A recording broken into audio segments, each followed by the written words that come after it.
Почитувани,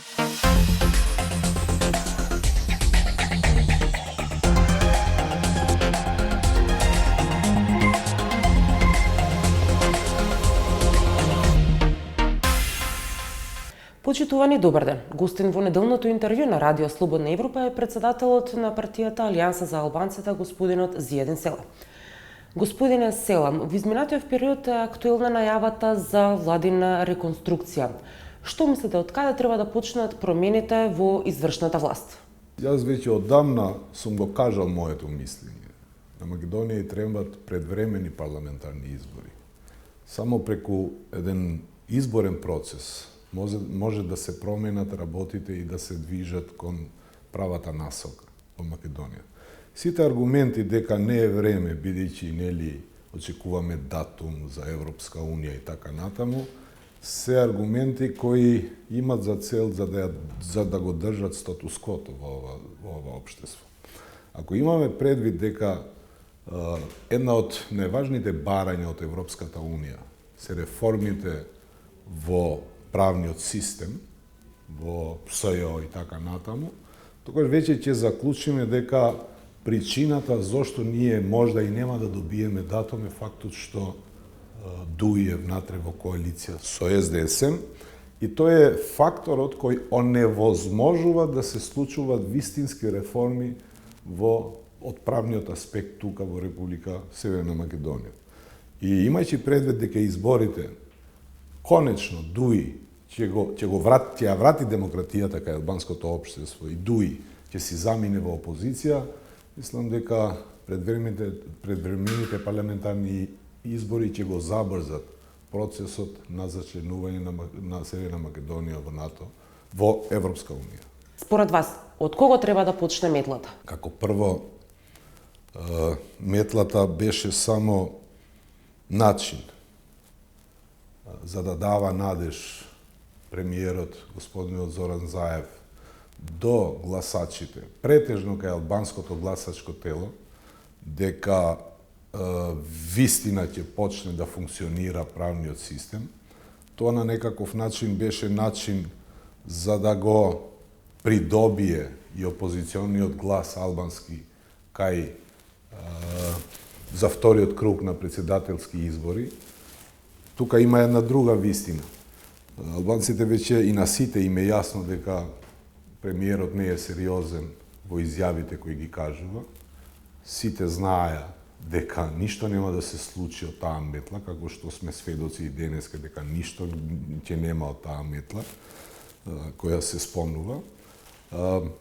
Господинот Заев се однесува во стилот ветува многу кога се наоѓа во тешка позиција или кога има потреба за поддршка и од кога ќе ја помине ситуацијата, заборава што има зборувано и што има ветено пред народот. Тој е свесен дека ДУИ ја губи поддршката кај албанскиот електорат и единствен начин за да ги добие албанските гласови за вториот круг на председателски избори беше да им дава надеж на албанците дека ДУИ ќе ја снема од власт.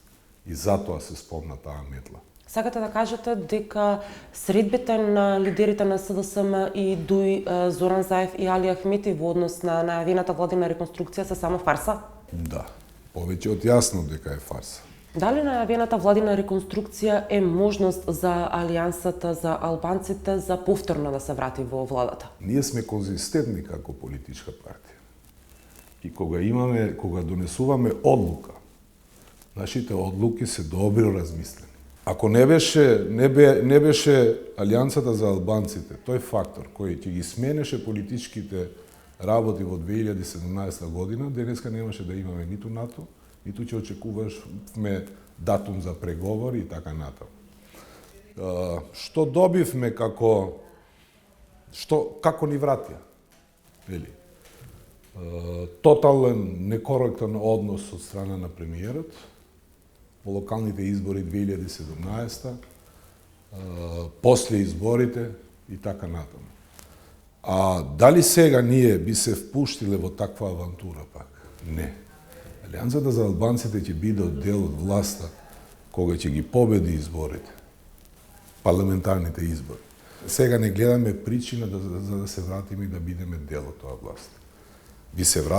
Би се вратиле само преку изборен процес и преку добивање на легитимитет. Дали тогаш после некој нареден изборен процес Алијансата за албанците е подготвена да коалицира со ВМРО ДПМН и под кои услови? Алијансата за албанците ќе коалиционира со тој политички субјект кој ќе го прифати платформата и програмата на Алијансата за албанците. Хипотетички гледано, под кои услови би коалицирале со ВМРО ДПМН? Не сакам да одговорам на хипотетички прашања. Условите ќе бидат исти за сите политички партии со кои би седнале за да формираме влада. Хипотетички може да ме прашувате и кои би било условите ако седнам со Зоран Заев, или со СДСМ. Нашите услови ќе бидат за доброто на сите граѓани тука во Република Северна Македонија. Какви се вашите очекувања за датум за преговори? Постои ли можност во јуни државава да добие датум за преговори со Европската унија? Јас не верувам дека би сакал да се добие што побрзо тој датум за преговори, ама не верувам дека ќе се постигне. А зошто? Затоа што не сме ги завршиле задачите тука внатре. Ако зборуваме за реформи во администрација, ние имаме само непотизам и ништо друго. Ако зборуваме за реформи во судството, ние уште имаме бивши функционери, министри на ДУ и на други политички партии кои се во совети на обвинители и на совети во суди. Тоа подразбира дека политиката е длабоко влезена во судскиот систем. Ако зборуваме за реформи и за правна држава, ние денеска имаме со 7 години осуден затвор човекот кој ме спаси мене на 27 април, зборувам за Абдулфета Алими, а од друга страна човекот кој повеќе треба да биде одговорен за тоа што не интервенира полициските сили за 27 април од министер, сега е заменик министер за внатрешни работи. Ние имаме случај кога организаторите на овие настани се заштитени од бившиот партнер и се заштитуваат секој ден од бившиот партнер, па и од сегашната власт, од СДСМ и ДУИ, не му се одзема имунитетот на човекот кој треба да има многу информации за 27 април, имајќи предвид дека беше председател на Собранието уште тогаш, зборувам за Трајко Велјановски. И фактот што не му го одземат имунитетот покажува дека овие сакат и сами себе си да се кријат, можда и сами себе си се вклучени во настаните на 27 април. Ние имаме ситуација кога човекот кој ме заштитуваше мене во затвор, а пратениците кои отвараа врата за да влегуваат толпа внатре се на слобода, нели? И плюс тоа ги уживуваат добрите на власт. Затоа би сакал, ама не се исполнети домашните задачи. Дали власта ве консултираше како партија за законот за специјалното јавно обвинителство? Тоа е закон за јавното обвинителство.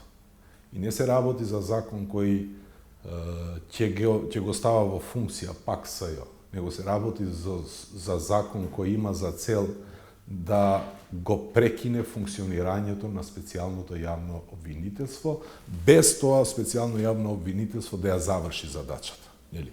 Ние сме имале само една средба.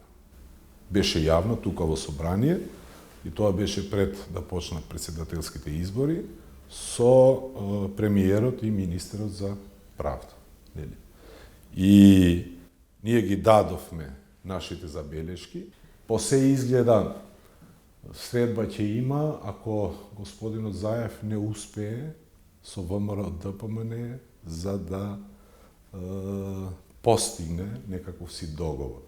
Во ситуација кога се крои закон за специјално јавно обвинителство, што велите вие, помеѓу СДСМ, ДУИ и ВМРО ДПМН, ти става до знаење дека Тој закон ќе има само една цел, да се амнестира корупцијата и криминалот кој е направено во минатото. И нема за цел враќање на парите кај граѓаните. Тоа што беше ветување во изборите во 2016.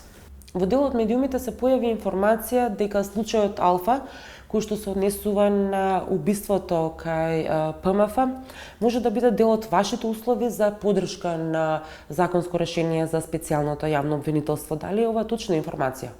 Не можам да кажам дека таа информација... Јасно е дека ние ќе имаме и политички барања.